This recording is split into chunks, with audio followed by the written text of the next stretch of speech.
राम राम दोस्तों। पिछले कुछ दिनों से अपने हरियाणा में एक मुद्दा, एक कंट्रोवर्सी बहुत चला हुआ है। जो अपने फेमस हरियाणवी सिंगर है मासूम शर्मा जी, उनके कुछ गन कल्चर के गाने सरकार की तरफ से यूट्यूब से बैन कर दिए गए, डिलीट कर दिए गए। रीज़न था कि जो ये गन कल्चर के या गैंगस्टर पे बेस्ड जो गाने हैं ये समाज में, बच्चों में बहुत बुरा प्रभाव डालते हैं। इससे पहले भी सिद्धू मूसेवाला साहब है पंजाब से फेमस सिंगर, उनके गानों को लेकर भी यही चर्चा चलती रहती थी। और जो इनके फैंस हैं या मासूम शर्मा जी के इंटरव्यू देखेंगे आप, वो तर्क देते हैं कि इन गानों का समाज पे कोई खास असर नहीं है। अगर ऐसा होता तो मासूम शर्मा ने जो अच्छे गाने गाए हैं उनको देख के लोग सुधरते भी। तो अगर गंदे गानों से बिगड़ रहे हैं तो अच्छे गानों से सुधर क्यों नहीं रहे। तो देखिए, गाने बनाना सिंगर्स का काम है, ये बनते ही रहेंगे, कभी नहीं रुकेंगे।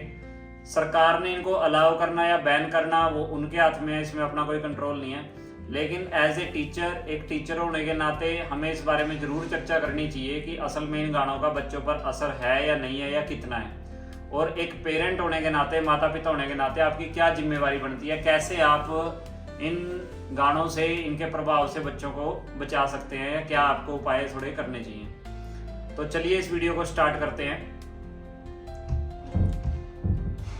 तो दोस्तों, बात करते हैं कि इन गानों का अपने ऊपर कोई इफेक्ट है या नहीं है, कितना प्रभाव होता है।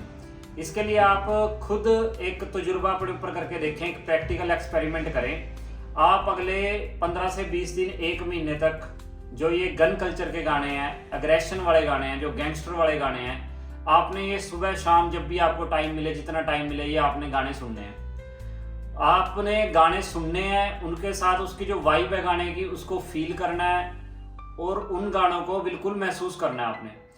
3 से 4 दिन में ही आप देखेंगे कि इन गानों के जो शब्द हैं, जो बोल हैं, वो आपकी जुबान पे चढ़ जाएंगे और आप दिन में भी काम करते टाइम, किसी भी टाइम आपके मुंह से ये बोल निकलने स्टार्ट हो जाएंगे। 8 से 10 दिन में आप देखेंगे कि इन गानों का थोड़ा थोड़ा आपके ऊपर इफेक्ट आने लग जाएगा। आपके बिहेवियर में थोड़ा अग्रेशन, थोड़ा गुस्सापन, थोड़ा तेजी, थोड़ा अशांति, थोड़ा चिड़चिड़ापन अपने आप को दिखने लग जाएगा। अगर 15 से 20 दिन हमारा यही रूटीन रहता है, या एक महीना अपना यही रूटीन रहता है, तो आप इसका रिफ्लेक्शन अपने बिहेवियर में एक्शंस के थ्रू भी देखने लग जाएंगे। सपोज करिए आप एक गाड़ी चला रहे हैं और आपने पूरे लाउड म्यूजिक में कुछ ऐसे गाने चला रखे हैं जो आपको आक्रामकता बढ़ाते हैं, आपके दिमाग में अग्रेशन बढ़ाते हैं, तो आप गाड़ी की स्पीड भी तेज करने लग जाएंगे अनकॉन्शियसली। इतना डीप आपके दिमाग पे ये गाने असर डालते हैं। ये तो बात हुई हमारी, हम तो बहुत मैच्योर हैं, हमें सारी चीज़ों का पता है कि ये गाने सिर्फ मनोरंजन के लिए हैं, इनसे मतलब अपने आप को इफेक्ट नहीं होने देना।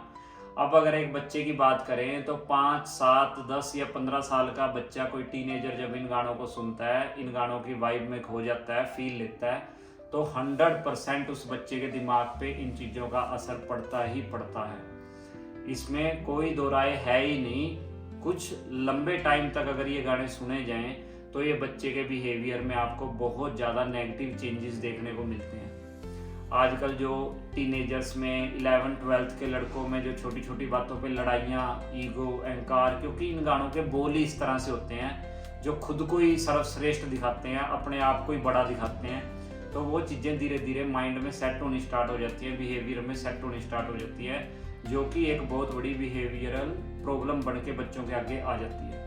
तो 200% इन गानों का असर बच्चों पे पड़ता है, नेगेटिव इफेक्ट इन गानों का बच्चों पे पड़ता ही पड़ता है। बच्चे हो या बड़े हो, लंबे टाइम तक जब इन गानों को हम सुनते हैं तो इसका असर हमारे ऊपर जरूर आता है। तो प्रॉब्लम्स तो हमने देख ली भाई, अब इसके सोल्यूशन की तरफ आते हैं। As a parent, as a teacher हमारी क्या ड्यूटीज़ बनती हैं। आजकल आपने देखा होगा कि बच्चों के अगर एनुअल फंक्शन हो रहे हैं, स्कूल्स में भी 11-12 की फेयरवेल पार्टी है, या अपने घर में कोई बर्थडे है, हर जगह ही बच्चे को यही गाने सुनने को मिलते हैं। अब एक बात आती है कि बच्चों को जो ये सिंगर्स अच्छे गाने गाते हैं, उनसे ये बच्चे फिर सुधर क्यों नहीं रहे। जब नेगेटिव म्यूजिक है, जो गलत म्यूजिक है, गलत बोल है, वो इन पे गलत असर डालते हैं, तो अच्छे शब्द, मीनिंगफुल गाने भी तो इनको सुधार सकते हैं, बिल्कुल सुधार सकते हैं। लेकिन तब सुधरेंगे जब वो गाने बच्चों तक पहुंचे, जब बच्चा उन गानों को सुने।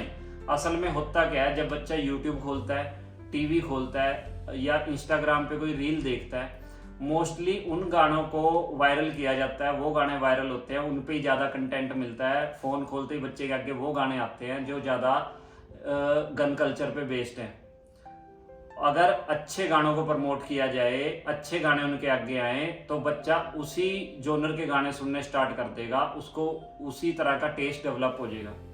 हमारी ड्यूटी क्या बनती है, कुछ अच्छे गाने ढूंढ के, ये अपने आप से बच्चे तक नहीं पहुंचेंगे गाने, ये हमें ढूंढने पड़ते हैं। जैसे MD KD के भी बहुत सारे गाने हैं, हरियाणवी भी, पंजाबी भी, किसी भी लैंग्वेज में आप ले लीजिए, मीनिंगफुल गाने, अच्छे गाने हमेशा ही बनते हैं। मैं धार्मिक गानों की या भजनों की बात नहीं कर रहा, सिर्फ मीनिंगफुल साफ सुथरे गाने, जैसे साईं साडी फरियाद सुन साईं, कुछ इस तरह से गाना है। तरसेम जस्सड़ के गाने हैं बहुत सारे, सब तेरा तेरा तेरा, सब है तेरा तेरा, इस तरह के बहुत सारे गाने हैं। हरियाणवी में भी बहुत सारे गाने हैं, भोलेनाथ जी पे बने हुए हैं, कुछ और वैसे गाने हैं, गाय पे बने हुए हैं, लड़कियों की इज्जत को लेके बने हुए हैं, उनकी रिस्पेक्ट करनी चाहिए, माँ के ऊपर, फादर के ऊपर, सिस्टर्स के ऊपर, रिलेशंस के ऊपर बहुत सारे गाने बने हुए हैं। और जो अपनी मेहनत होती है, खुद की सक्सेस के ऊपर बहुत सारे मोटिवेशनल गाने बने हुए हैं। इस तरह के गाने आप अपने बच्चों की प्लेलिस्ट में डालें, उनको सजेस्ट करें कि बच्चे इस तरह ये गाना सुन के देख। जब बच्चा 2 से 4 दिन उस गाने को सुनेगा, वो उसको डेफिनेटली लाइक करेगा। इन गानों का भी म्यूज़िक, वर्ड्स बहुत अच्छे रहते हैं, एकदम से पसंद आते हैं। सिर्फ ये है कि बच्चा इन गानों तक अप्रोच ही नहीं कर पाता। हम बच्चों को ऐसा एनवायरनमेंट कभी नहीं बना के दे सकते कि उन तक ये अग्रेशन वाली मूवीज़ या गाने या ये चीज़ें पहुँचे ही ना। आप अपने घर में बैन कर देंगे, वो कहीं ना कहीं बच्चा उन चीज़ों को सुनेगा और उनकी तरफ फिर ज़्यादा अट्रैक्ट होगा। बजाय इसके हम अपने बच्चे को नॉलेज दें कि ये गाने सिर्फ आपके मनोरंजन के पर्पज़ के लिए हैं, ये अपने ऊपर इसको हावी नहीं होने देना।